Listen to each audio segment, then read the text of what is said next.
Howdy. Howdy. Welcome to the Bush Center. I'm Warren Finch, the director of the Presidential Library and Museum.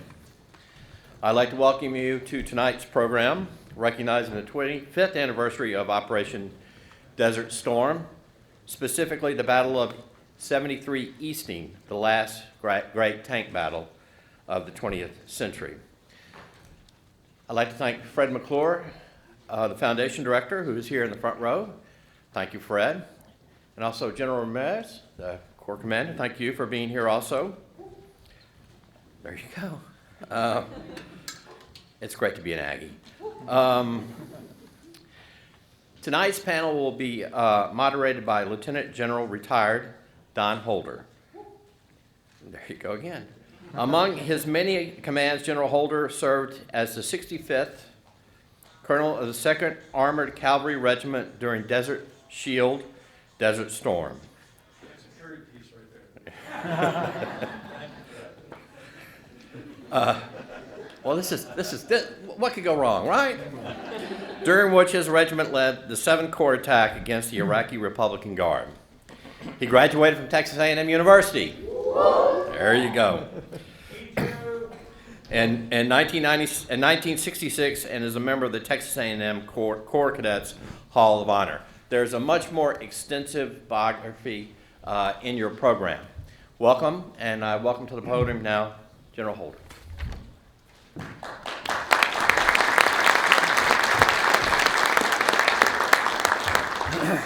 Thanks, Warren. Howdy. It is good to be back. I want to preserve as much time as I can for the panel. We've got a great panel. All these gentlemen were members of Troop E of the 2nd Squadron, 2nd Cavalry at the Battle of 73 Easting.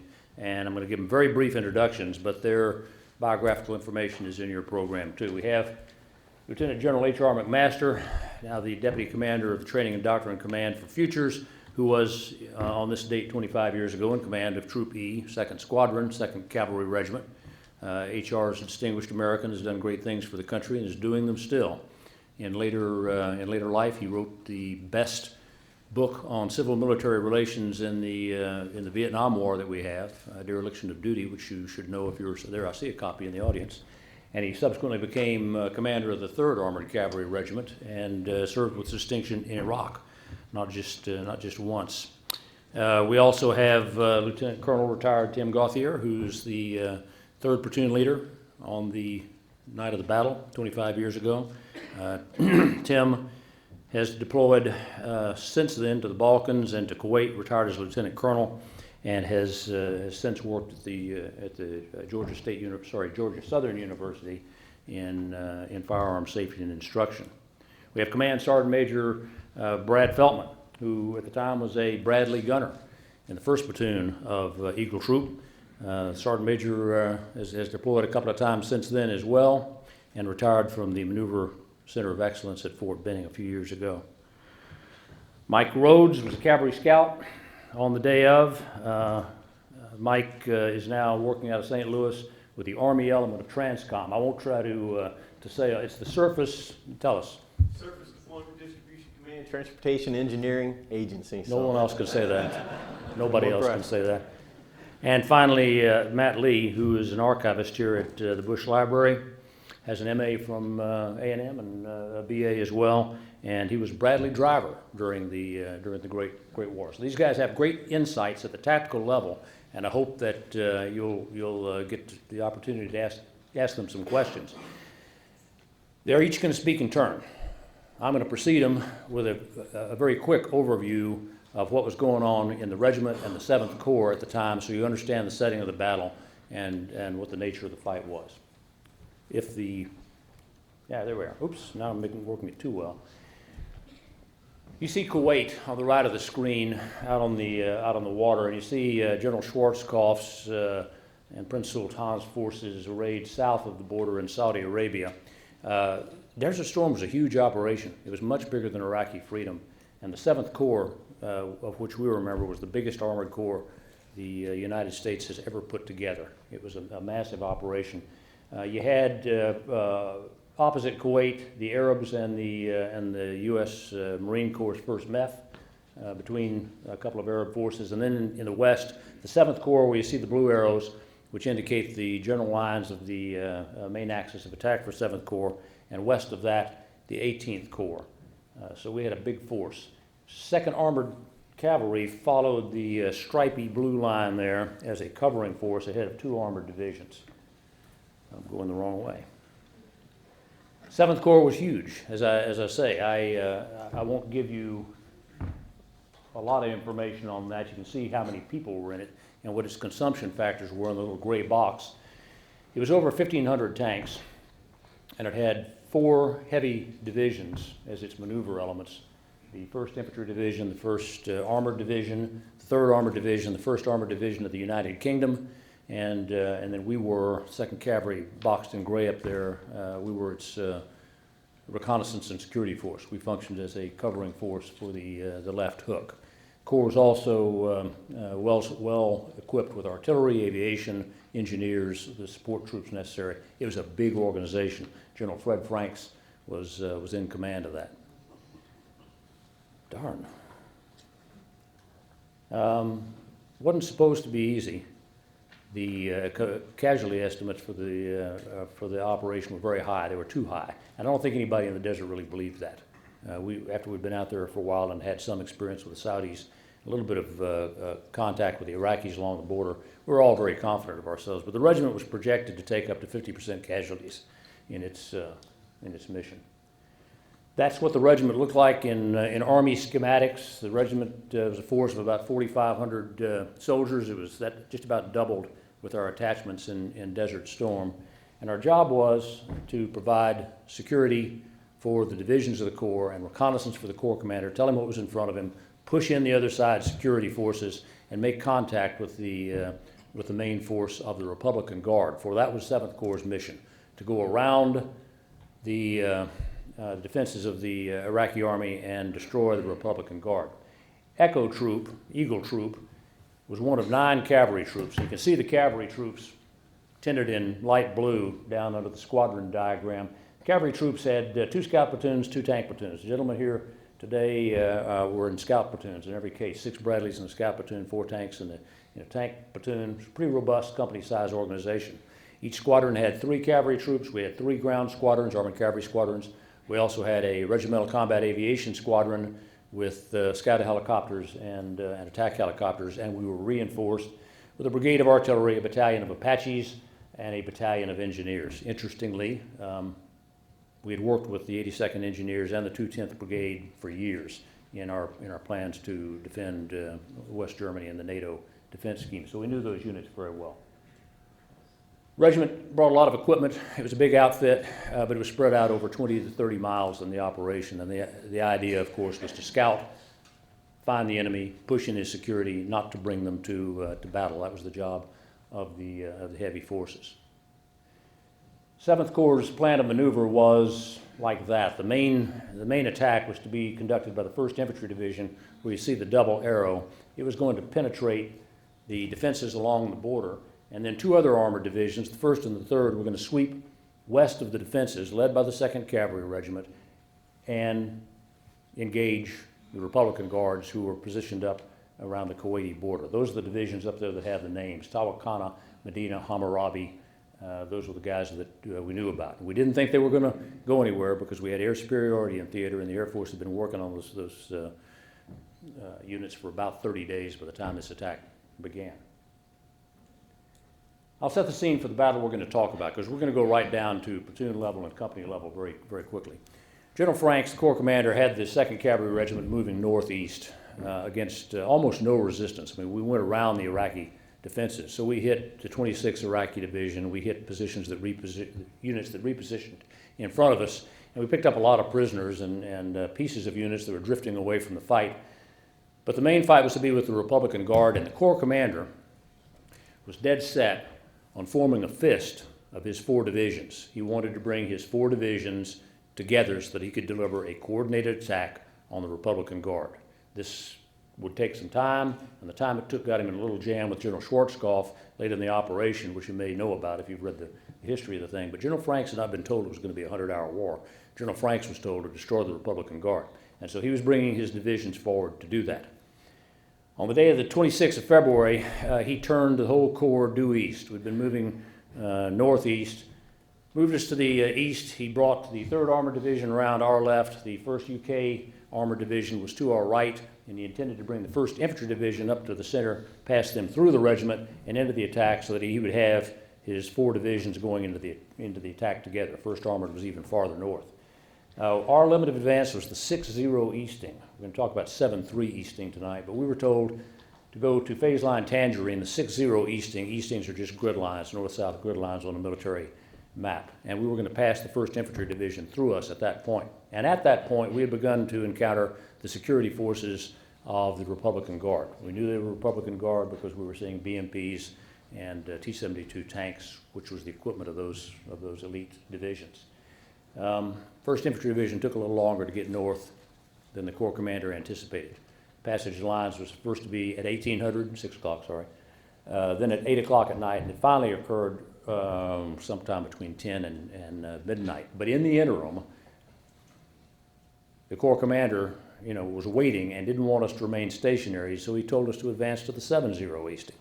And we knew we would touch the main defenses as we did that. My other instruction was do not become decisively engaged, which means don't lose your freedom of maneuver. Don't lose the ability to withdraw your unit. Don't get involved in a fight that you can't walk away from. So we went that other 10 kilometers into the enemy's defenses, knowing that we were going to meet them. We had 8 cavalry troops up at the time. We had 2nd Squadron in the north, 3rd Squadron in the center, 1st Squadron in the south, and those letters on the chart will show you what the cavalry troops were. Echo Troop, Eagle, was on the southern boundary of 2nd Squadron, adjacent to Iron Troop of the 3rd, and Ghost of the 2nd to their north. And those red florets there show enemy contact up and down the 7-0 easting. Very decisive tactical fight. It differed all along the line. The fight that we're going to discuss tonight was studied and documented more closely than any other tactical engagement of that war, and I don't think there's probably been many others that have been that closely followed, because the Vice Chief of Staff of the Army initiated a project that had teams come out to the ground and follow every tracked vehicle, count shell casings, go to the end of the go to the enemy side of the fight, count holes in T-72s and BMPs, and document every shot that was taken, every round fired, and every movement made. So this is a battle that's very well documented. It's been put together in a computer simulation that was used for training and has been used for concept development and other things. That's background, and that's my pitch. What we're going to do now is let each of these gentlemen talk about the tactical fight. What was happening inside of Eagle Troop on the night of this battle, afternoon and night of this battle. And when they've done that, then we'll have discussion among ourselves, and we'll open the floor to some questions if we have time. Okay, HR? Thank you, sir. Well, first of all, what a privilege it is to be with all of you. I just want to recognize Chris LeBach. Would you raise your hand? Where are you? Okay, he was in 1st Platoon with us as well in Eagle Troop. And then is Cadet Scott here, all right, who is the son of our squadron intelligence officer. Good, great to see you here as well. But what a privilege it is to be with all of you and to be with old friends, and 2 of whom I've not seen really since our time together in Eagle Troop. So this is a real privilege for all of us. I can't thank enough Texas A&M and the Bush School and the library for doing this. It's just tremendous hospitality. So I thought what I might do is just briefly summarize the battle very quickly, leaving out probably a lot of detail, and then talk about a couple of factors that I think were particularly important to the outcome of the battle. So as General Holder mentioned already, we were conducting an offensive covering force operation, and our troop was in the lead of 2nd Squadron on the squadron's southern flank. And we had sporadic contact with some of those Iraqi infantry units that General Holder mentioned several days prior. We had then encountered the night before, though, the enemy's forward reconnaissance, to provide early warning is what those forces were there for. And our G troop had destroyed some of those vehicles and captured some of the equipment, and we got their maps, and we were looking at those maps the night before and recognized we were entering the enemy's security zone and would soon probably make contact with their main defenses. So the troop went to bed that night and conducted security along a screen line as we were preparing to continue the offensive to the east. and it just poured rain, right? I thought it was supposed to be a desert, right? But we got rained on a lot, you know, and so the next morning as we got up and we had received the fragmentary order from Regiment to move out to the 6-0 Easting, it was very foggy. I mean, you could barely see almost your hand in front of your face. It was that foggy. And we had this newfangled thing called a GPS that helped us, but only for part of the time. When it was down, we called it GPS sad time, because we had to go back to the old method where we'd run a soldier out, line the soldier up with our compass, and then drive with the odometer with the gun in stabilization and just do dead reckoning in the desert. So we conducted this very complex move around another troop, linked in with 3rd Squadron, and now we're headed to the east. Well, the fog lifted, which is good, but the wind kicked up, and then there was a sandstorm. So then we couldn't see very far ahead of us as well. And really the first contact that turned out to be their main defenses was made by Staff Sergeant Maurice Harris. Sergeant Maurice Harris, a great scout squad leader on the southern flank in Tim Gauthier's platoon. And he and Sergeant McReynolds, his section sergeant, drove right on top of an enemy bunker. Startling, I think, probably the Iraqi scouts that were in there. Rapidly took them prisoner, but they got word out to a village, a barracks area really, for what was really an Iraqi training ground. They knew this ground very well. And this was a fortified position along a road that we didn't even know we were paralleling. We're paralleling this east-west road. And of course, Iraqis don't know about this GPS thing, so they set their defense up around the road thinking, hey, the Americans, if they're coming out from the west, they're going to have to follow this road. So at that point, Tim's lead section comes under fire from 23mm machine guns against that scout section, and they return fire. There's some colorful exchanges and humorous exchanges associated with that.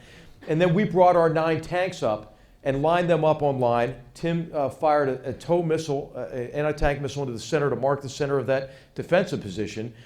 And then my tank fired a round in the center and gave a troop fire command. You know, so this was to green and white, the two tank platoons, 1 round heat, you know, village, direct frontal, at my command, ready, report.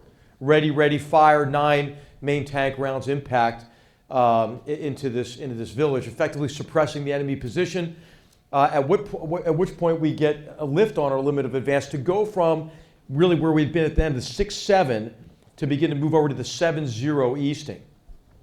And at that time, I just had a sense. I just felt like, you know, we were about to be in contact, and made a decision then to go to a tanks lead formation. So our 9 tanks in a wedge passed the lead scout platoon, which was 1st Platoon. And then as that's happening, Bradley Feltman and his track commander, David Lawrence, identify a hotspot to their east. And Sergeant Feltman, who's the gunner on the Bradley, says, I got a hotspot out there, not sure what it is. And Lawrence knows that there's no friendlies out there, said, well, put a tow missile into it and see what it is. So they fire a tow missile, and they recognize it's a T-72 tank as the missile rips the turret off of that tank and spins it into the air. That's as my tank is moving forward of his Bradleys, and so what do the Bradleys do? They open fire. And so that created a separation between my tank and the 2 tank platoons, which were an echelon on either side. And so that gave our tank crew an opportunity to engage 3 T-72s on the backside of an imperceptible rise.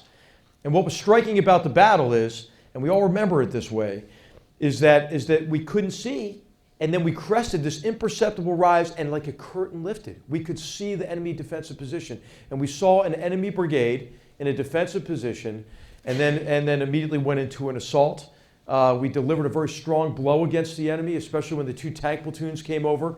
They had very good fire distribution and control, took out in that first volley 8 tanks and then additional tanks and BMPs, and we assaulted through minefields, through their positions, through a curtain of initial smoke, and began to destroy the enemy in depth, and we continued the assault beyond our limit of advance to keep that initiative. Can you talk about what you're doing with mortars and artillery?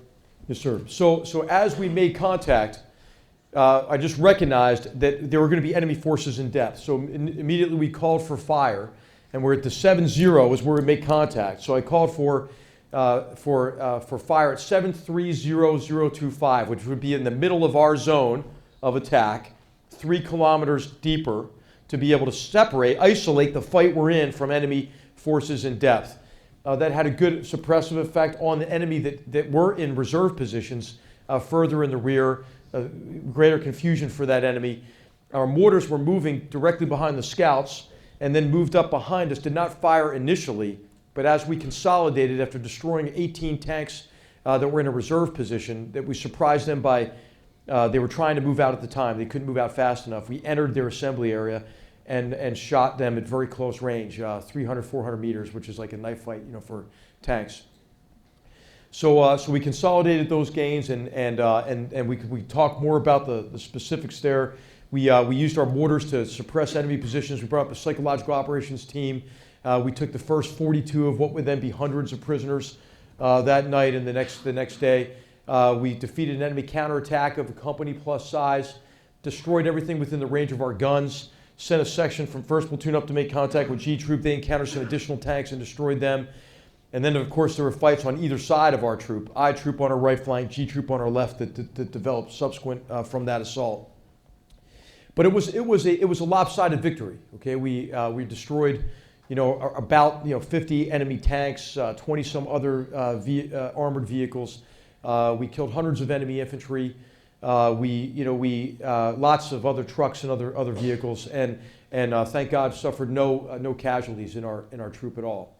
And so, of course, what explains that? What explains that? A number of factors explain. I'd just like to highlight. The first, though, is the confidence we had as a troop. And so, in this great book called The Face of Battle, a study of battle over centuries, John Keegan said, what battles have in common is human. And what they have in common especially is the efforts of soldiers to try to reconcile their instinct for self-preservation with an achievement of some aim over which others are trying to kill them. And so to be able to suppress fear and to fight against a numerically superior enemy that had all those advantages as a defense, what does that is confidence. That comes from tough, realistic training. It comes from confidence in your own ability as a scout observer or a driver to operate all of your weapon systems, to be able to fight as an individual, but it really comes from your faith in your team, your ability to fight together as a team, their faith in your leaders, and that's what suppresses fear and allows you to take that kind of an action to gain that psychological, temporal advantage over the enemy. And so we were talking about Stonewall Jackson before this. Stonewall Jackson said, in war there is a power greater than mere numbers. And that power is psychological, it's human, and we felt that very strongly in our troop. We were bound together, our troop was bound together by extraordinarily strong bonds of mutual respect and affection, I would say, and just confidence in one another and in our team. I think in retrospect, this is what we expected to do. We expected to do because we had such a high degree of confidence in each other. So it's our training. It's undervalued a lot of times. Sometimes I hear say, hey, we can, the Army's getting smaller, but that's not a big deal. We just grow it when we need it. You just don't grow an Army quickly and have that kind of a qualitative advantage in war and in combat. And so confidence, I would say, was a big factor. Certainly, we were extremely well equipped, but we were able to use that equipment, I think, in a way that overmatched the enemy. Our enemy fought with a great deal of valor, I think. I mean, this Republican Guard unit fought very, very tough. We captured the brigade commander later. I'll tell you just a quick anecdote. After we captured him, we put him in the back of a Bradley. It was our tactical command post Bradley from the squadron. And we had studied Rommel in North Africa. So in this tactical command post Bradley, there was a picture of Erwin Rommel on the turret shield door of the Bradley. And this enemy brigade commander, who had gone to Fort Benning for the Infantry Officer Advanced Course at Fort Benning, Georgia. He looked at the photo and he said in perfect English to a scout observer, he said, "Why do you have a picture of your World War II adversary in your combat vehicle?" And so the scout observer, a private first class, said, "Look," and he may have said a little bit off-color language, why don't you shut the heck up, or something to that effect. If you had read a little bit more about Rommel, you wouldn't be sitting in the back of my track. And so what this tells you is about the intelligence of our soldiers. We learned from history. We had studied American campaigns in North Africa in World War II. We adapted our tactics, our techniques, our battle drills, our formations to the desert environment. And we had the training to be able to overmatch an enemy and to deliver this lopsided tactical victory. But what a privilege to be back with all of you, and I'm anxious to hear the reminiscences from the rest of the team members here. So Sergeant Major, are you next or Now Tim? we're going to Tim. turn to Tim, but a couple of things out of that. One, the training was important, and I think it's important to remember that our unit had deployed from Germany. I mean, our focus had been on defending against the Warsaw Pact in very different kind of terrain. So the conversion from defense to offense and from forested terrain with a good road network but a lot of obstacles to the open desert was a significant change in itself. And we might talk about that during questions. Tim. Yes, sir. Good evening.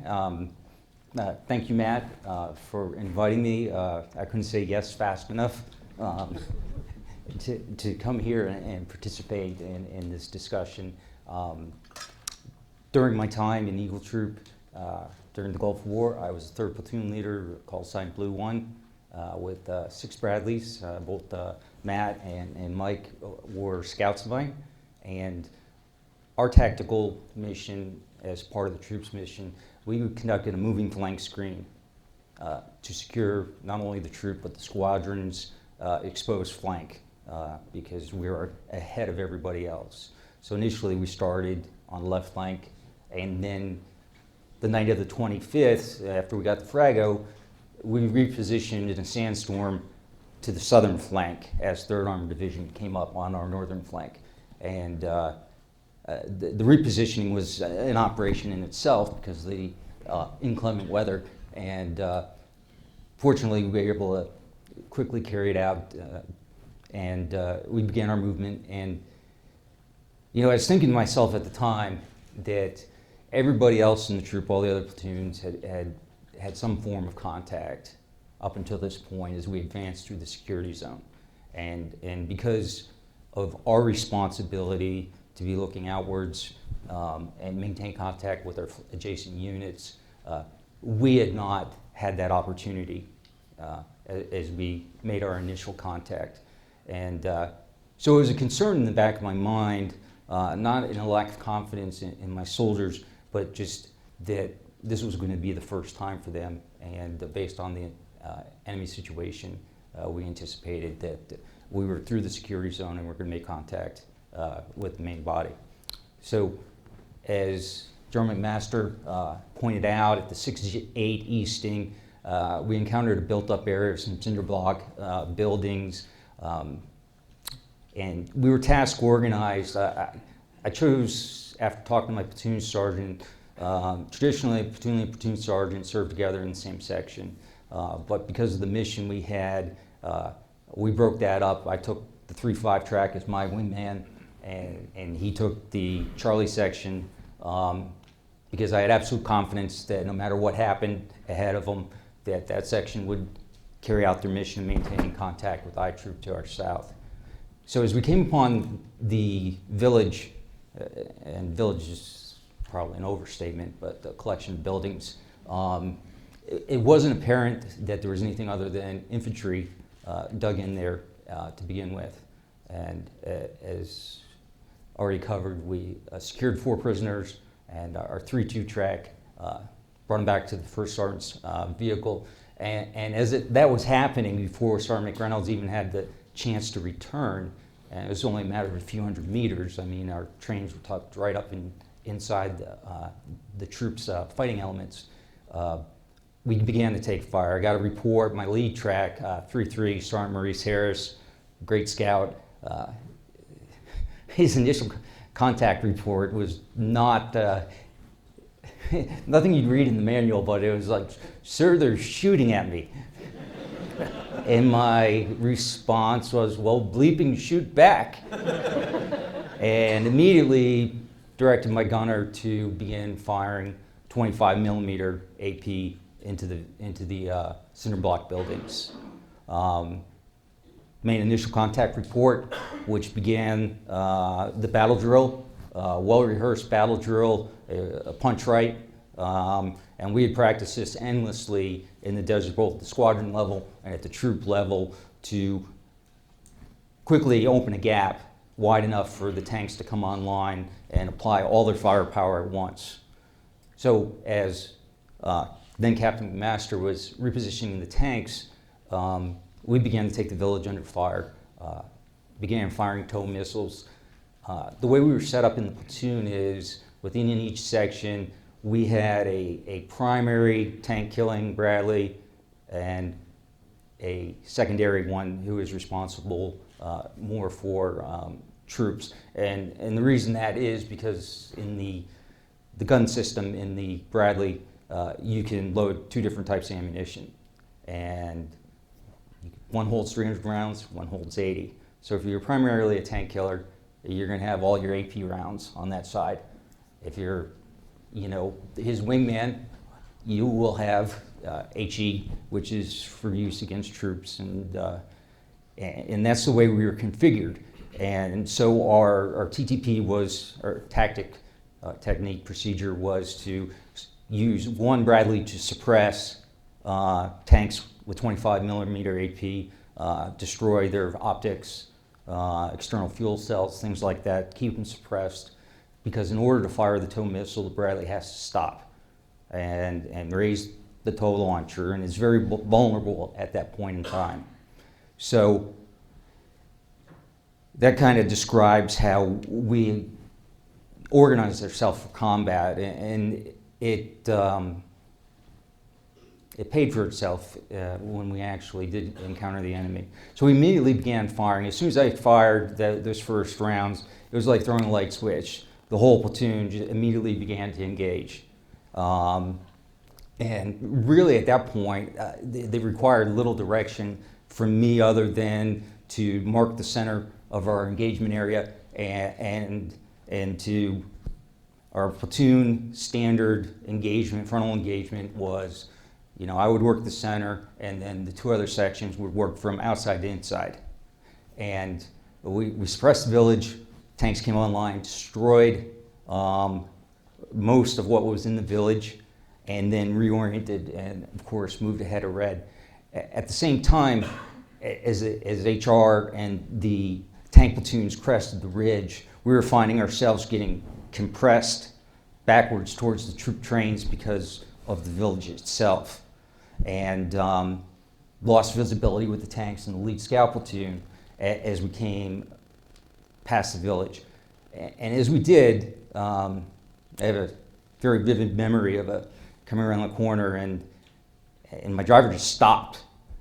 And I'm like, what are you stopping for? And my gunner told me to shut up as he raised the tow launcher, and I popped my head back out of the hatch, and there was a T-72 about 600 yards away from me, and he short-lined us pretty much by about 10 yards, meaning if he had been a little better shot, it would have been the end of my day. Fortunately, it wasn't, and my gunner was completely focused, Sergeant Hovermail, and destroyed the T-72, and we continued to maneuver, and it was a difficult point, but once we made it past the village, what we realized is, as described, that we were on the scene between 2 different units, because the rest of the troop was looking at Republican Guard, first line equipment, T-72s, BMP-1s, and then further to the south, 10th Armored Division, primarily equipped with T-55, T-62s, and MPLBs, which were less effective vehicles. But as we came to the south, we almost had a different fight than the rest of the troop because of our responsibility to secure that flank. So while the main attack continued eastward, we were focused to the south, because at this point, Iron Troop from 3rd Squadron, immediately to our south, had stopped, and there was nobody on our flank. And so as we maneuvered, we began to maneuver to the south, going to where the enemy contact was while staying in our zone. And then, it was very interesting because I'm listening to the reports on the TroopNet of what's happening, and I'm experiencing a different fight with my soldiers as we fought our way through a minefield. And then with the 4th Platoon engaged and destroyed the enemy contact within range to our south. Really, at that point, the platoon required very little direction from me. We had outstanding NCOs throughout the platoon, and we had drilled so hard on this that it was almost second nature.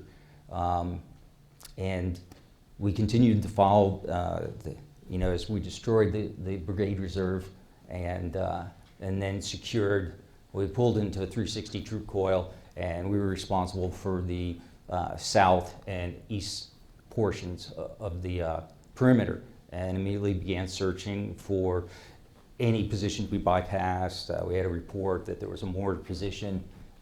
Went to investigate. Nothing panned out of that.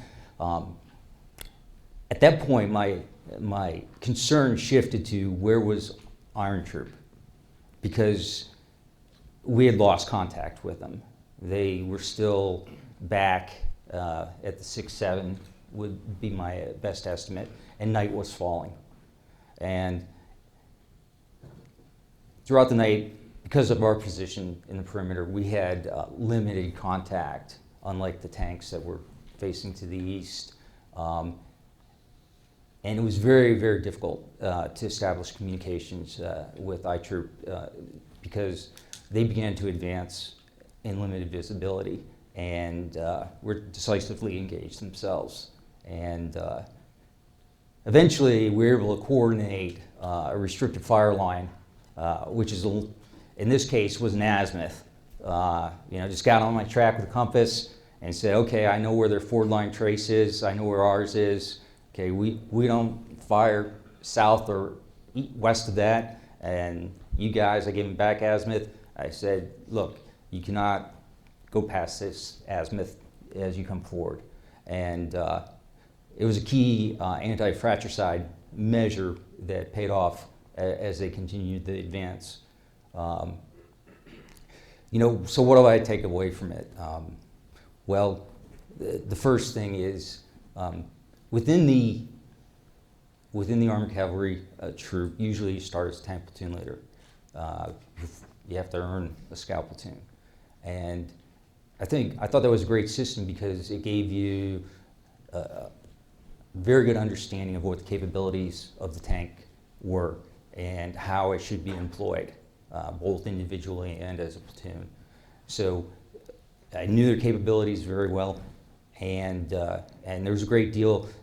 There's always rivalry between the 19 Delta Scouts and the Kilos, the tankers. It's just bred into us.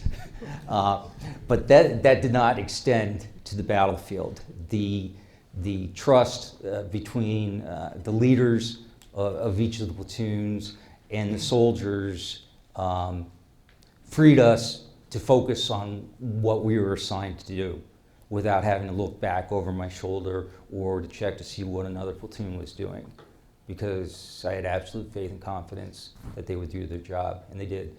The second thing is, and I look back through my career, these things have just reinforced the lessons that I've learned, is quality of NCO leadership. I couldn't have had better NCOs. My platoon sergeant was a staff sergeant who led like a very experienced sergeant first class. He was just a true combat stud, and really mentored me well and trained me in how to become an effective, not only scout platoon leader, but a leader in general. And we enjoyed a very mutually respectful relationship, and I thought that was very important for the platoon to see us, that we were one element, always, covering each other's backs. The second thing is adaptability and flexibility. General Holder mentioned the fact that both the terrain and the type of mission changed radically from the time in Germany to when we deployed to the desert. And the regiment issued a very short pamphlet, about 20, 30 pages, is Dragoon Maneuver Pamphlet for small scale maneuver. And it was just a series of actions on contact, the punch drill being one of them. So that's what we drilled while we sat in the desert for 2.5 months. And when it came time, the soldiers knew exactly what to do. They knew the distance they had to create, how to lead the tanks forward if we had to guide them somewhere. And you know, that habitual relationship of serving in the troop with tanks and scouts and mortars every day made it easy to communicate when things get confused, they get complicated, people are trying to kill you, and I took that away as a lesson that served me well through the rest of my career. And the last piece I'll touch on is just the bravery of individual scouts. Some of the things they did simply amazed me. We had a number of instances where the capability to load the TOW missile launchers from inside the vehicle was impossible because the latches broke. And consequently, we had scouts dismounting under enemy fire, both from armored vehicles and small arms fire. And one would climb up on top of the Bradley, fully exposed, while the other scout would hand up the new TOW missiles. And then we'd continue to advance. And this happened multiple times, at least 3 tracks within our platoon. And there was never any hesitation on the part of any soldier. It happened so many times, it actually it became commonplace within the platoon. And, you know, I don't think that was a story that's been told enough, that just how superbly these young soldiers responded to their first time under enemy fire. And for that, I'm grateful. I'm very proud of them, and that's what I took away from the fight. Thanks, Tim. If I could add emphasis to a couple of points. The Army then was not the Army now. There was no combat experience to speak of in the regiment. So what these guys got by on was training and you know, repetition and lessons that we'd taken from older generations, but we didn't have the direct experience ourselves. And the regiment, which was, as I said, had 4,500 people in it, we had 4 combat veterans. That's different from what the Army, Air Force, Marines have today with, you know, 10 years of operations. So one of the things that all the commanders were aware of in training and operations was we were dealing with an inexperienced force. And that did affect the design of the operation. Tim mentioned the excellence of the non-commissioned officers. That's developed deliberately. It's important in the United States Army. It's a tradition in the Army and the U.S. Marine Corps, and it holds units together. Some years later, I was working with the Russian division on a training exercise, and we brought the Russian division commander to Germany one time to have a look at our stuff. We showed him all of our best stuff. We wanted him to see our top technology, everything we had, and he was impressed all right, but what he kept coming back to were the NCOs. When we'd show him something, he would ask the sergeant in charge, how long have you been in the Army? Or he'd ask the gunner, how long have you been in the Army? What is your job? And we had people in those positions who'd been in those positions for a couple of years, 3 years, you know, platoon sergeants who'd been in for 8 to 10. The Russian Army had nothing like that. I mean, they were out of NCOs at the end of the Cold War. So there's a whole dimension of U.S. operations which gives us an ability to do things that some armies don't have. And finally, as the colonel in the operation, the fact that 2nd Squadron was coming up against T-72s here and T-64s here was very significant. That was important information for the Corps commander. Our function out there was to develop what the enemy's situation was, to describe for the Corps commander what we were seeing so he could direct his own attack. And the fact that we were up on a boundary between the Talcano Division and the 10th, what turned out to be the 10th Armored Division, was tactically significant for the Corps commander. Okay, I'm going to pass to Brad Feltman. Good evening, everybody. Glad everybody could come out. Matt, thanks for all the hospitality from your crew, and you know, General Ramirez, it's great to see the Corps today. Very informative, and the A&M itself, just phenomenal experience today. I'm going to start out a little bit. As we go through this, we're going to get a little bit smaller. My perspective, I was the gunner in Echo 1-3, so I was in the front left of the formation. We were lined 3 sections on line in front of everybody else in the troop. So our responsibility is we started pushing forward. Myself and my wingman were on the left flank. We're tied in with Ghost Troop, we're pushing forward, looking deep as far as we could during the sandstorm, which was about from here to the podium away, so it wasn't that far. You could walk out there. As we're pushing forward, we started to hear 3rd Platoon engaging over there, and I don't think we could see it because of the sandstorm that was going on. So you're just hearing the reports coming in, and to kind of tie into what General McMaster was saying, it was kind of the training that we had. Everybody was, our section had been bloodied the night before in part of the reconnaissance fight.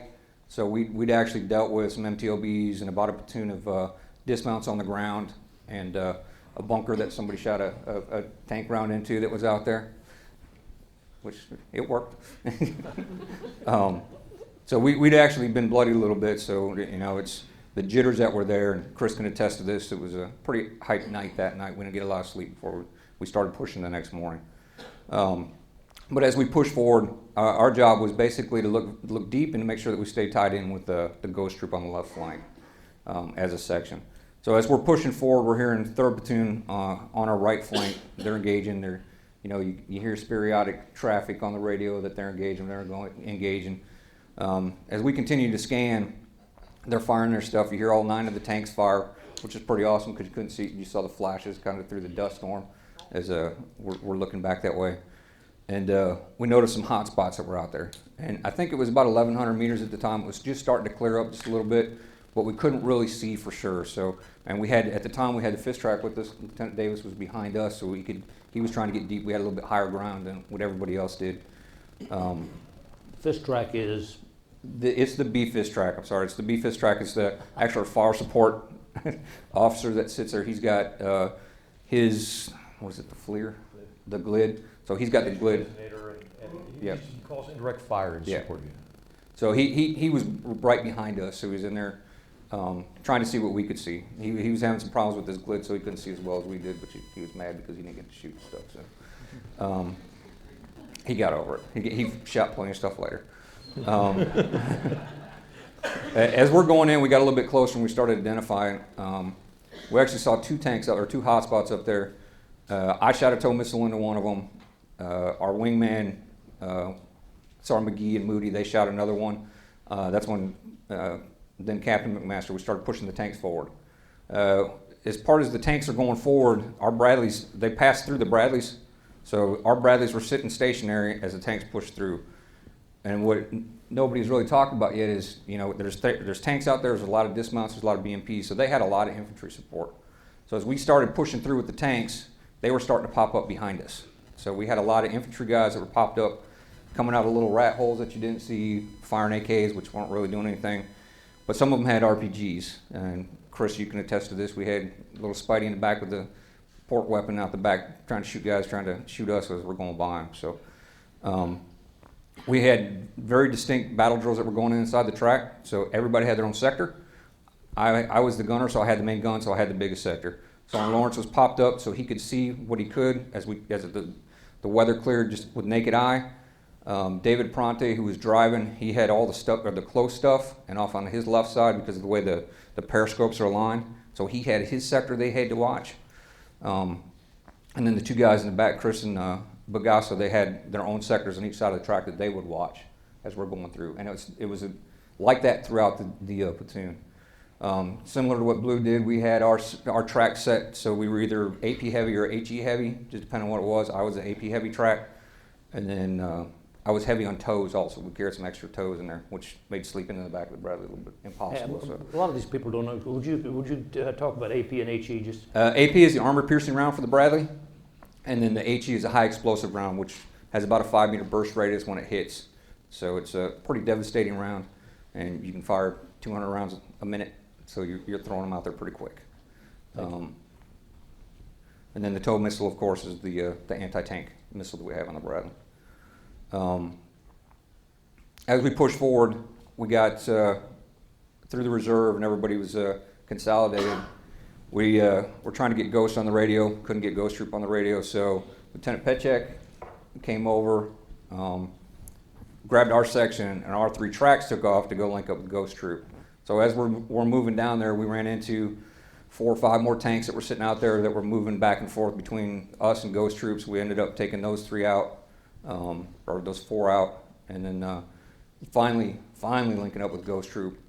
and getting them brought back up online so we got tied in. And some of the biggest things that I saw, like I said, it was a smaller, trying to keep it when I was a sergeant, it's a smaller piece.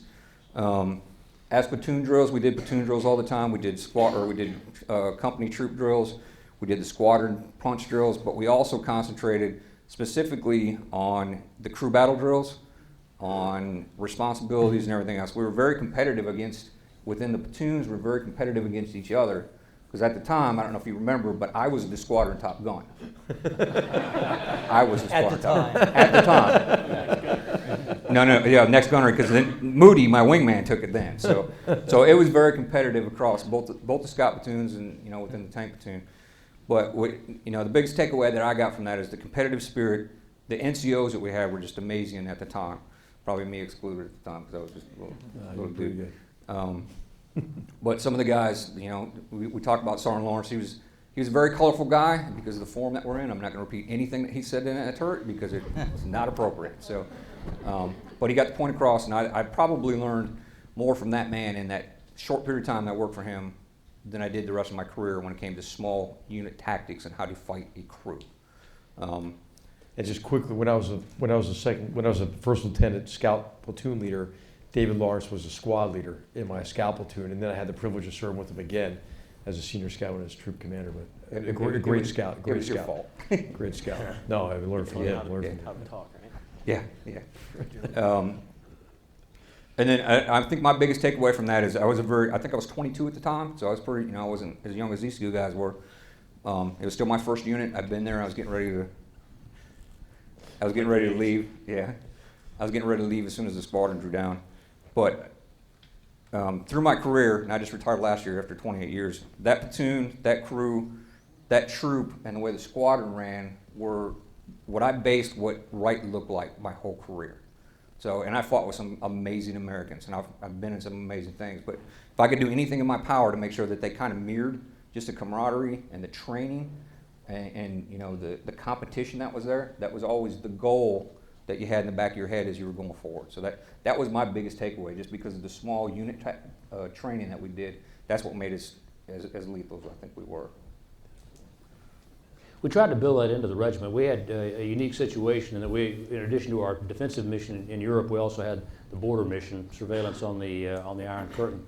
And I had learned from one of my former regimental commanders, it's very, very important to build tight platoons and company-sized units. And our guys, this goes back, I did it too. When I was a captain, I was in that regiment. Our guys, our captains, got to take their troops and companies off to the border by themselves for 3 to 4 weeks and train and do the border mission. And it had a great secondary effect of building strong teams within the companies and platoons, because the platoons had missions within the troops.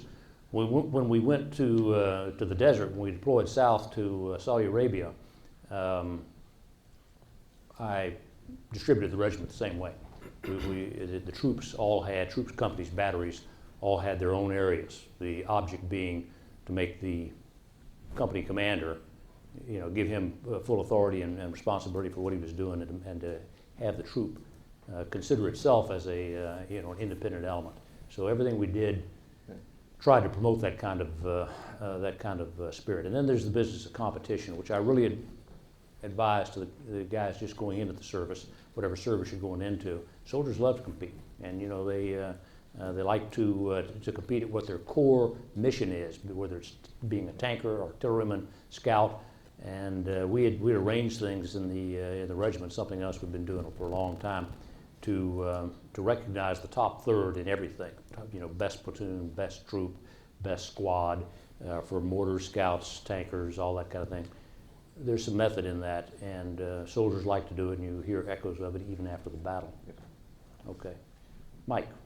All right, I'm Mike Rhodes. I'd like to thank the Bush Library, Matt Lee. I'm most impressed. He was my roommate in Germany, so he felt kind enough to invite me. General Ramirez, great presentation. I'm watching it thinking my son probably needs to pay attention to what's going on. I can only hope. General McMaster earlier, he talked about the confidence that we had. And we did have it. And from day one, when we pulled up to our concern in our VW microbus as a brand new Azini 2, we made a right into Cav country, and there's a red and white piece as a sign that said you're in Cav country. There's no doubt you're there. They put us in this room, a temporary holding room, and on the wall says red and white, if you ain't Cav, you ain't, you know. So from day one, you're taught, you're it. So we had that other concern, the first AD guys over there, you know, they're not Cav. But it's the confidence, but it's also the leadership we had that gave us the ability to do what we did.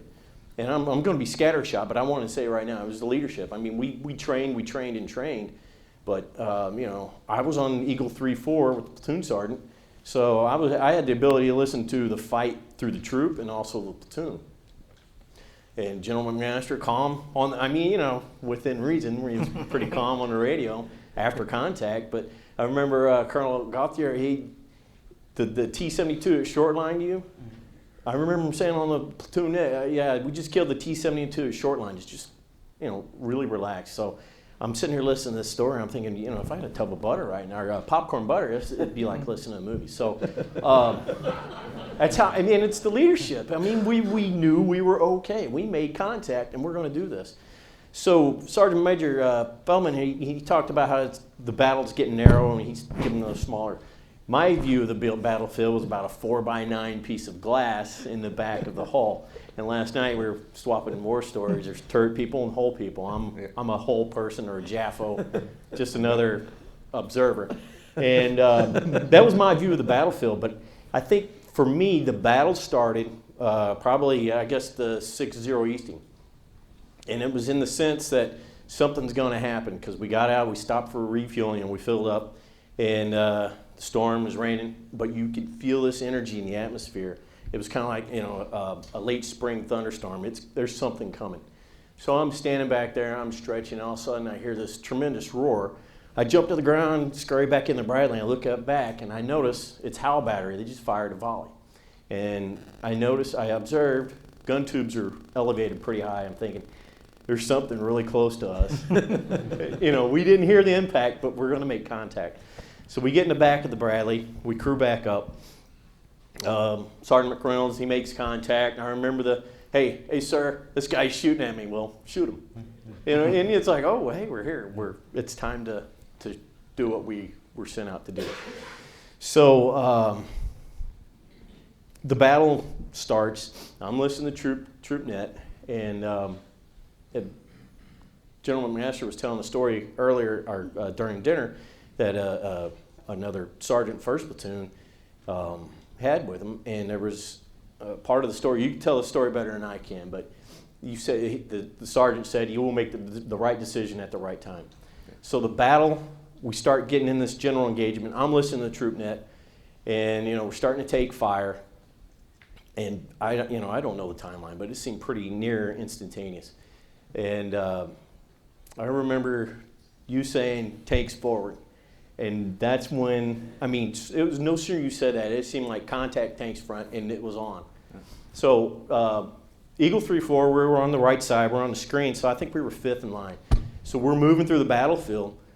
It seemed like the front of the 3rd Platoon, they did most of the fighting because everything I saw was totally destroyed. Everything was dead. So I had the right side of the track, and we came to a halt in the middle of the battle. And I remember looking out, I see a T-72. It's missing its turret, upside down. Smoke, fire's pouring out, and I noticed I could see this flickering on the desert ground. What is that? Well, it's the molten metal from the tank, just consuming itself in the fire. The road wheels are melting. It was just totally collapsing. So, it was that better them than me moment. And you see the tank, you see mines on the ground. I'm like, hey, Miniker, Derek Miniker was the driver. I was like, hey, Miniker, we got a mine back here. So it was just kind of, we were at work. So, the battle continued. They pushed through.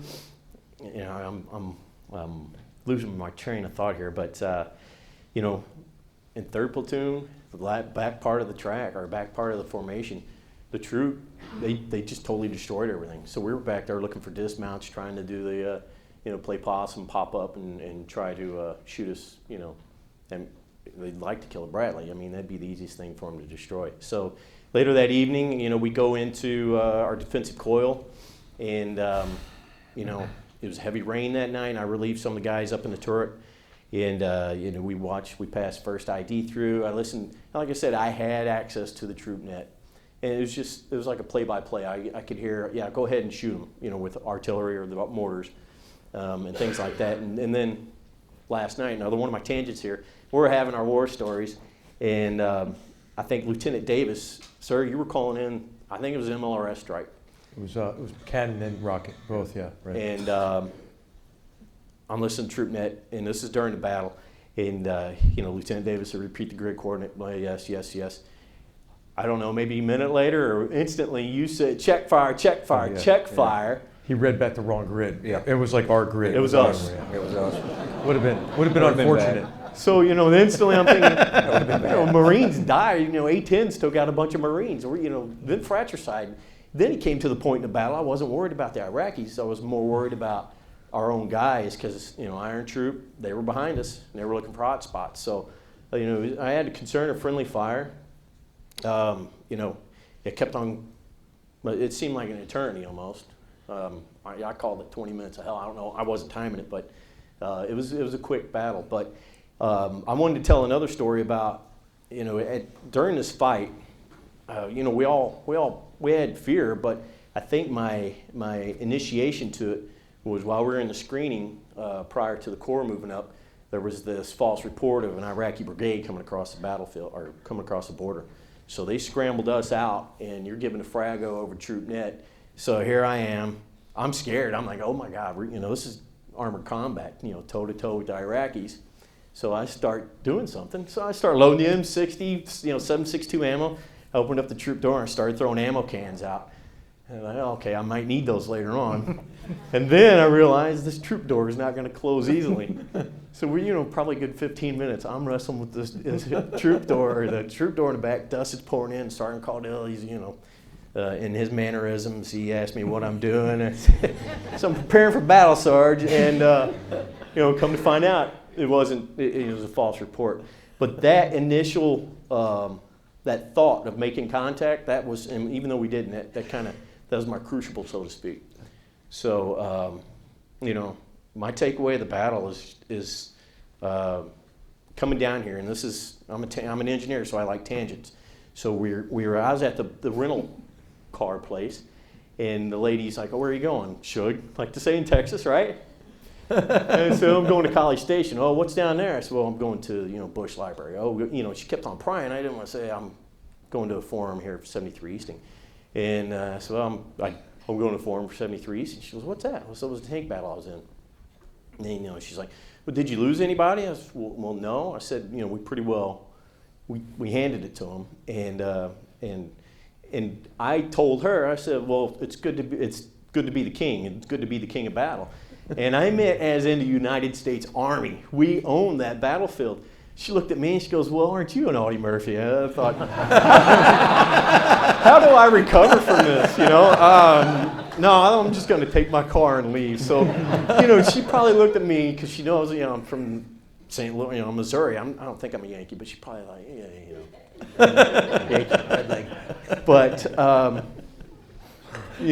my takeaway, and when I tell the story to families or what I did, my kids, things like that, is that, I was part of an army. I was part of a unit. It was an army, but it was a unit. And we had that cavalry spirit. I mean, sir, you talked about having competitions. We've talked about that pickup football game at Coburg at least 3 or 4 times since I've been here. And it was that. It was tankers against scouts. We let the tankers win. Because the general was on their team. So, but it was that we had that spirit, and it was that swagger, as cavalrymen. And I see some of the cadets around here, wearing your boots. I'm like, I wish we had those. So, and one thing, and future leaders, trust your guys, but you also got to build that confidence into them, that you can take them to battle and bring them back, and it was all through the chain of command. I mean, we had our sand table briefings prior to, and I remember in one briefing, General, you talked about the Italian anti-tank mine, and I'm a warrior. Matt will probably agree I'm a warrior. I'm like, Italian anti-tank mine, and you talked about it was smart, and like, And I was the guy asking all the questions, in this brief. I'm like, sir, do you know what, will it set off? It doesn't know the difference between a Bradley and M1. So, just show your people that you can lead and you're going to bring them back. And, I can't thank you guys enough. General McMaster, he's been an inspiration since I got out of the Army. I look back on my time, as he was the CO. It was just, there's no comparison. And, after I left, or, we were deactivated after the Gulf. And that was a big morale. It just totally destroyed us. Because, what are you doing deactivating a regiment? We just fought the 73 Easton. We had the Cav swagger even more. And I went to Fort Carson afterward, and there was absolutely no comparison. The leadership was lacking. And, that was one of my reasons, why I left the Army. Sergeant Major Feltman, you had the opportunity. I mean, you stayed, but I understand you had that continuation of good leadership. So if you want to retain your soldiers, sailors, Marines, you got to show that you can lead, and you're gonna get them through whatever they go through. So that's my Periscope view. I didn't talk about the battle much, but like I said, I was in 3-4 and looking at everything that the troop just went through. Just totally, it was a hot knife through butter.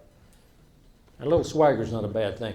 Cavalry scouts work by themselves a lot. They got to think they're better than the other guys. So we do try to cultivate that. We were, sir. Yeah. Thoroughly brainwashed. I mean, that's success.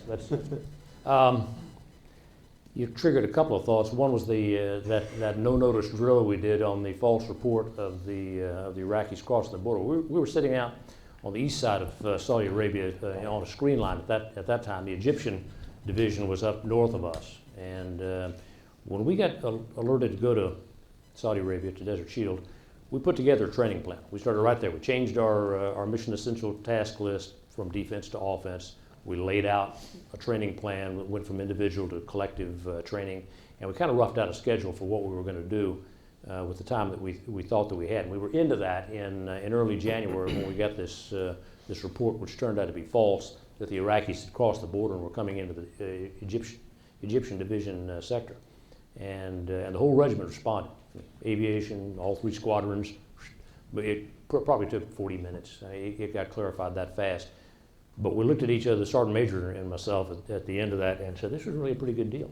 As an unscheduled event, this was a confidence builder. It was also a pretty good test of responsiveness. Sorry we didn't think of that ourselves. But I think it did kind of wake up everybody in the outfit that this could be serious and could be coming at any time. So that was adventitious, but a good deal. Mike also, yeah, one sec, go ahead. Is it on this point? Go ahead, yeah, please. We talk about taking opportunities to train, Yeah. wherever they present themselves. And I remember that event, and the troop, instead of going back to our assembly area that night, we stayed up on the screen line and conducted just as if it was a real mission and they were still coming. Yep. And then tactically maneuvered back to our assembly area. And the takeaway I had was, you don't know when it's going to happen, so take every second and every opportunity available to maximize the training value of anything you're doing, and help further prepare yourself. Yeah, and let the smaller unit leaders concentrate on the things they know they need, rather than having a program that tells everybody to do the same thing. You knew what your platoon needed at that point, Right. And so you went to remedy those faults. I found that during the notification phase, when we learned on television from President Bush's press conference, as a matter of fact, that we were going to deploy, that what popped up all over the regiment was concern about chemical and biological warfare. And anytime there was downtime or when soldiers weren't working on something concrete, in more cases than not, their non-commissioned officers were talking to them. They were going back through chemical defense and protective gear. That was what was on the soldier's mind. Another instance of how good training goes to where the need is. Mike also mentioned the passing of the 1st Infantry Division through us on the night of I guess it was the morning of the 27th, night of the 26th, morning of the 27th. That was not a trivial deal. It was a night passage of lines in contact between two armed units, one passing through the other. And the First Infantry Division did move forward into contact, but it was one of the best achievements of Desert Storm in both units that we pulled that off without shooting each other up. It was a difficult thing which we did without practice at all. Right, last Matt. That'd be me. Matt, yep.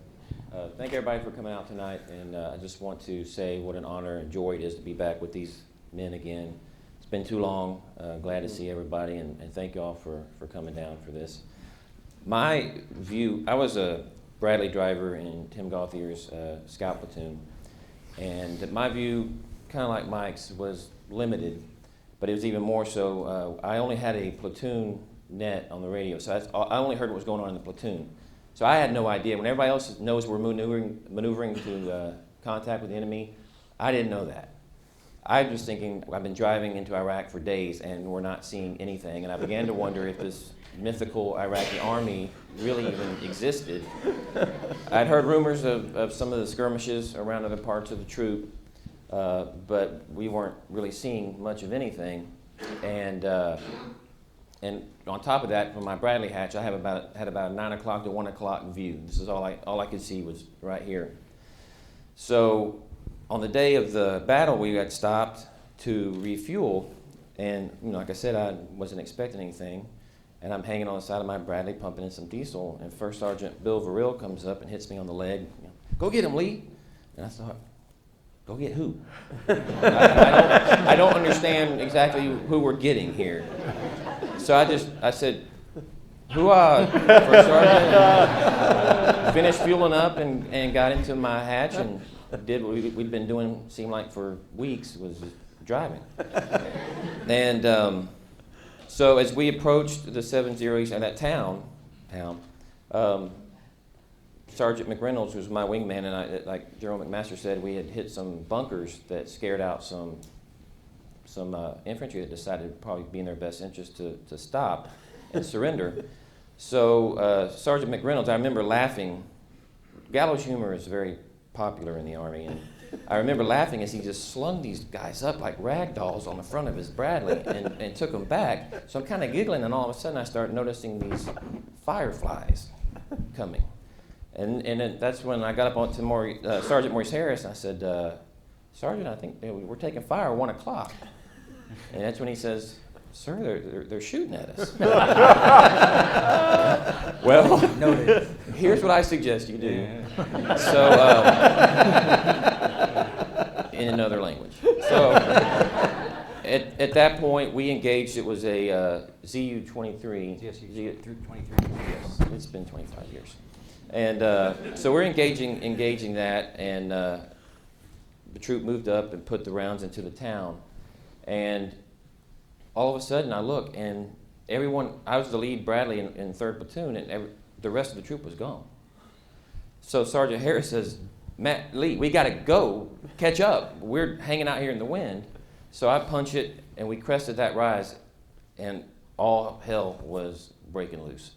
I'm seeing tank turrets shoot up like champagne corks, and these plumes of flame climb into the sky, and infantry running everywhere.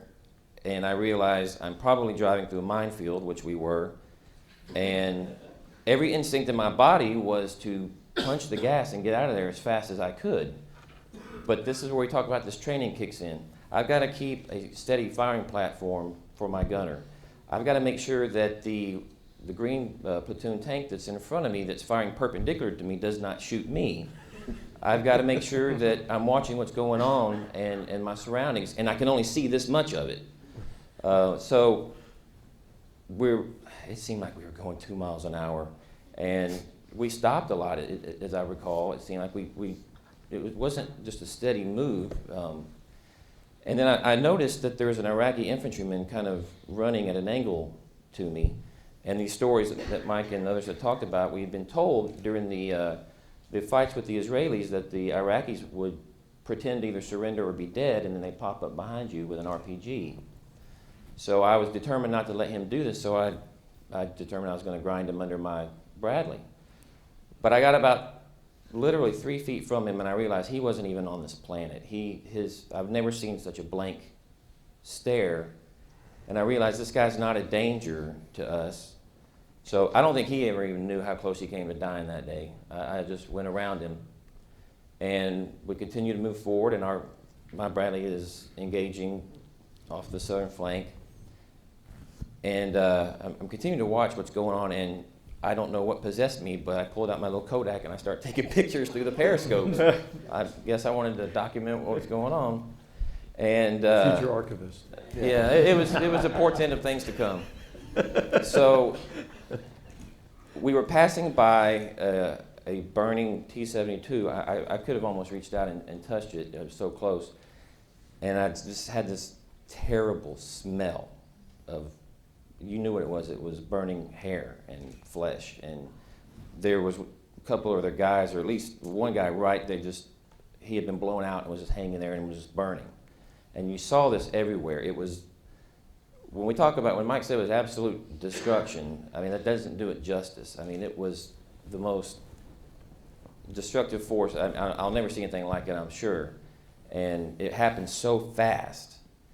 And so we continued through, and then we finally reached our stopping point. And this is where, again, the gallows humor comes in. We stopped, and we're kind of reassessing what's going on.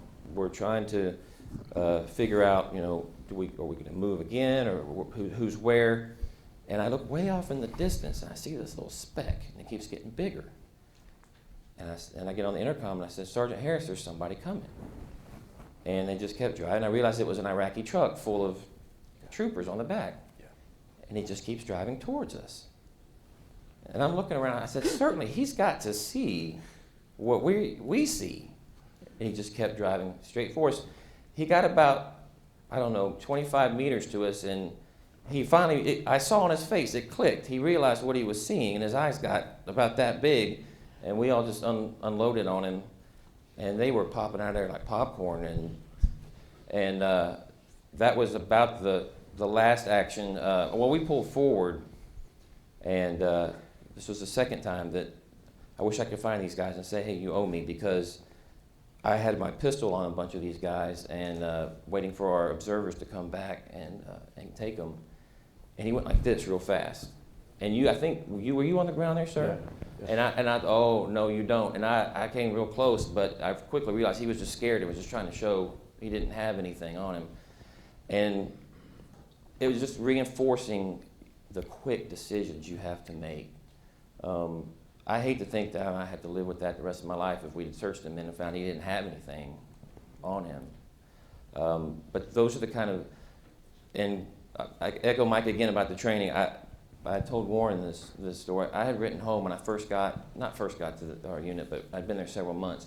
And I wrote home a letter to my mom, and I said, I really hope we don't go to war because we are a bunch of knuckleheads in this place. And I put myself as chief knucklehead, but I tell you, when the deal went down, because we had been so well trained and we had done it repeatedly, it just was second nature. You didn't have to think about it. It just, everybody, even the biggest knucklehead, did their job and did it superbly. And that's why we all came back. And again, with the great leadership, the fact that I was completely in the dark should not reflect upon our leadership. That's just by virtue of not having information that everybody else did. But the leadership, and I think that's the big takeaway is training. I remember sometimes I thought, why are we doing this again? Why are we doing this again? Well, now I know why we kept doing it again. Because when you do it again and again and again and again, when you need it, everything works perfectly. The other takeaway, I probably won't say tonight, is the one I tell my kids where I single-handedly win the war, but I'll save that for when I'm talking to the kids at home. I did that. Is that what you did? Yeah, I did that. I'm the Audie Murphy. Yeah. That's what I forgot. You're the Audie Murphy. Thanks, Matt. We got time for a few questions from the floor. Warren, you want to collect some of those? Matt's point about the guy running toward him reminded me that there were many cases across the regiment where soldiers would be encountering Iraqi soldiers and one or two of the Iraqis would be shooting at us, or they would do something that was not easy to interpret. And in every case, these guys that I know of, these guys made the right call and did not pull the trigger on the people who were trying to surrender. And it's difficult to do in a tense situation. But the courage of the American soldiers throughout this operation was great. But so was their humanity from things like that. They treated the people who fell into our hands very, very well. The other thing that's come up, I think everybody said it, and I just, that probably doesn't need emphasis therefore, but hey, you guys who are still serving, training is what you do when you're not fighting. And you do it for the reason these guys are talking about, so that your actions in combat become second nature, and you do them almost automatically. Okay, Warren. Okay. I actually have a question. You talked about training and the fact that you drilled it in to soldiers, and when the battle happened, they were well trained and were able to act. But can you talk a little bit about the ability of the American soldier to improvise? I've had several people tell me that they had these things called GPSs, and they didn't have enough of them. And General House was telling me the other night, one of his guys brings him a Bass Pro Shop catalog and says, they got these things, they tell you where you are in the ocean and where the fish are. And I think, General, you were talking last night that soldiers wrote home and asked for these GPSs. What is it about the American soldier and the American Army that gives them that ability to improvise? You talked about changing from the dynamic of the war in Europe to the dynamic war in the desert.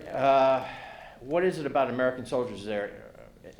Native intelligence, or is it training? What is it? I think there's something about national character in there, and there's a tradition of innovation, curiosity. It's not indiscipline, but it's pushing at the limits and exploring what's possible. And these guys are great at going out and finding things that are useful, or coming up with new techniques, or going into a sports catalog and finding something that the Army's not providing. We got Lorans and Magellans sent to us from family members back in the States, and we had soldiers that were ordering them. And I had one guy from the support squadron who was trying to bulk order those things. There was huge demand on Magellan and the companies that produced those at the time of the war because of individual initiative, guys riding home for it. HR, you want to take a shot at it? What is it about America? Sure. Well, I think a lot of it has to do with really our culture of leadership, in that we're bound together by mutual respect, right? So we talked about humanity and humaneness, right? Humaneness really comes, I think, from the discourse of friendship and comradeship. And I think for American units, that you take on the quality of a family. So I think when we deployed, obviously, there's also response to orders, and it's very disciplined. But when we were confronting the changing environment that General Holder mentioned, from European terrain and a Russian-type enemy to fighting Iraqis in the desert, we consulted history. We read General Harman's notes on combat actions in Tunisia and North Africa. We read the Rommel papers. We read Chris' book on North Africa. We read about the Arab-Israeli wars. And then we had sessions on this with the troop, historical sessions. And then we looked at our current battle drills, said, what should we do? How should we modify our battle drills?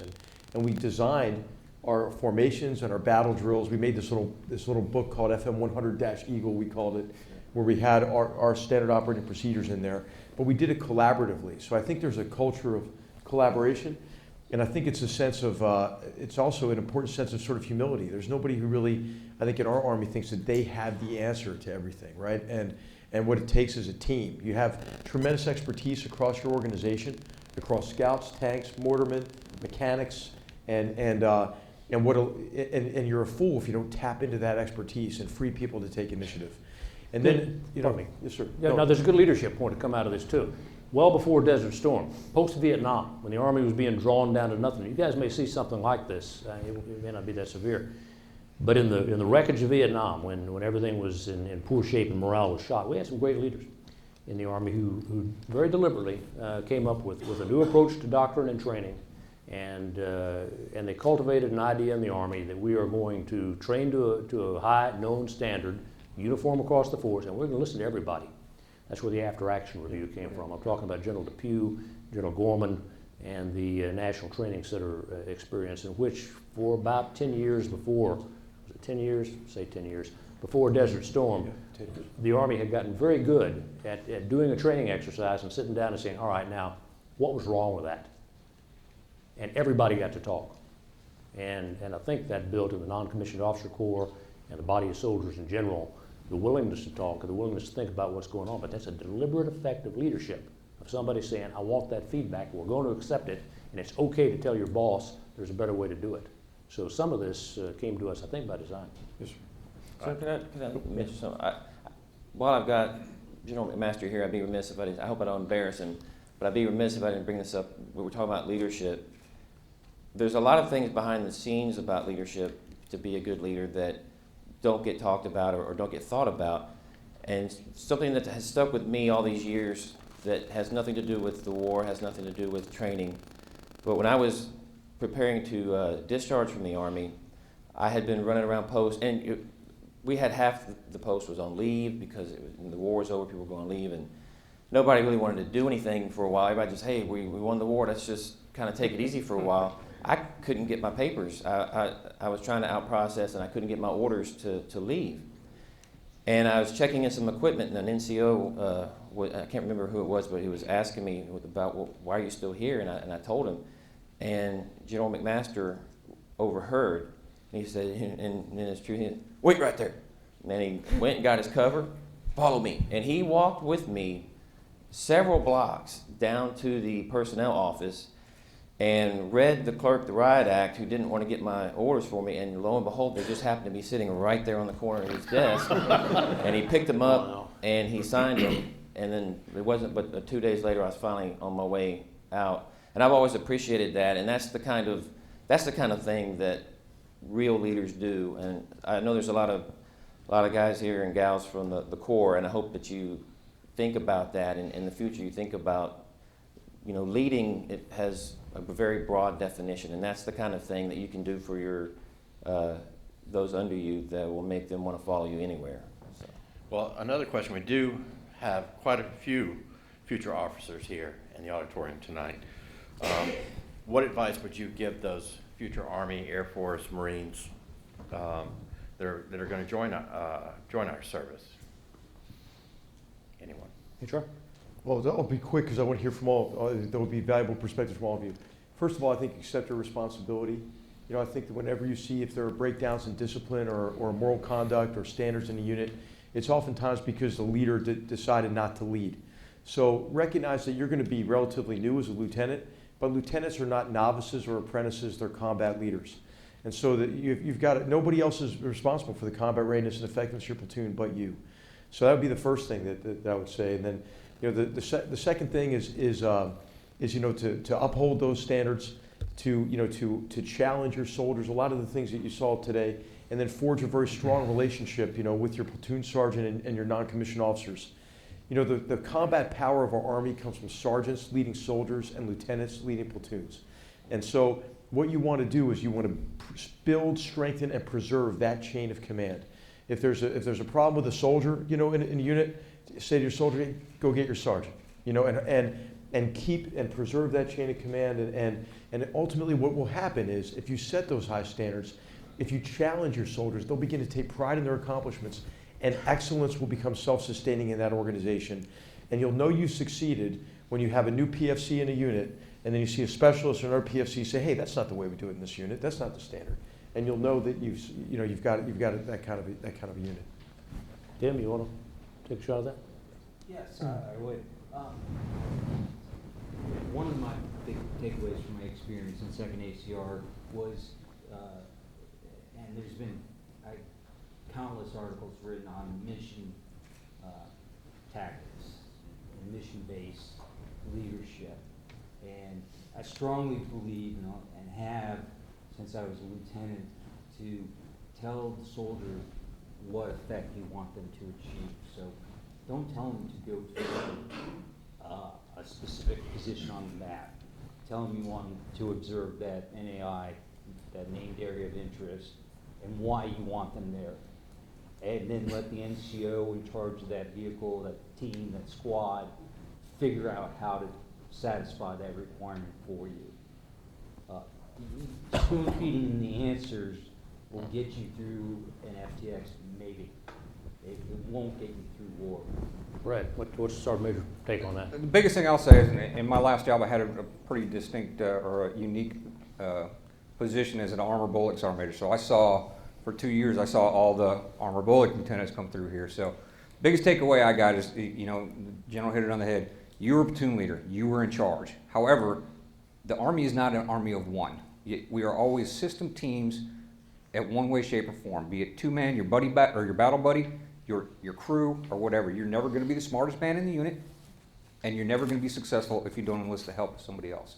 So everybody has to be a team. You have to be humble, but be in charge. Be confident, and don't be afraid that if Mike Rhodes has a better, you know, idea because he is the engineer in Audie Murphy, take his advice, you know, adapt it as your own. I'll plagiarize anybody's good idea. I don't care, you know. But you got to be humble, and you got to be able to take charge. So, and you can see that very successful lieutenants. You know, as a sergeant major, I had a lot of lieutenants. Where as a second lieutenant coming in, he usually has one platoon sergeant at each level. I think I had 18 lieutenants when I was going through as a platoon sergeant. So I had a lot of lieutenants. So you're special. You're very, very individual, you know, minded, and everybody brings something to the fight. So rely on the experience that you have around you. And it's the biggest thing you can do. Everybody's a part of a team. That's great. That's really good advice. There's an old RAND study called The Mask of War, which I recommend you read, young officers. It talks about what's different in the services and how leadership of combat forces on the ground differs from what Air Force officers are called on to do. Understand your profession is important. And I'd tell you young guys too, set very high standards and expect your soldiers to meet them. They want to be in good units. They expect the Army to be hard. They understand that, you know, the standards of combat are unforgiving, and you got to stick up for that. You got to, you know, push them to do the best they can. You will be surprised at how many the soldiers will rarely articulate this to you. But I used to ask my guys when I was a squadron commander as they were leaving, if they'd chosen to leave the Army, what did you not like about the Army? And I got all too commonly the answer, it wasn't as hard as I thought it would be. Remember, you're leading young people who are ambitious, energetic, smart, they want to be tough, and they expect you to set a very high standard, so do that. They want to be challenged. They want to be challenged, yeah. Okay. Gentlemen, this has been a wonderful evening. Thank you all for your service, and for all you out there in the service. Thank you. You do it for American citizens like myself who didn't serve, and we very much appreciate it. There is a reception. If you didn't get to ask your question or your question wasn't answered, there's a reception out in the lobby tonight. I encourage you to join us in a reception where you can talk to these fine gentlemen. Thank you very much for being with us, and thanks again to the Foundation for the program tonight.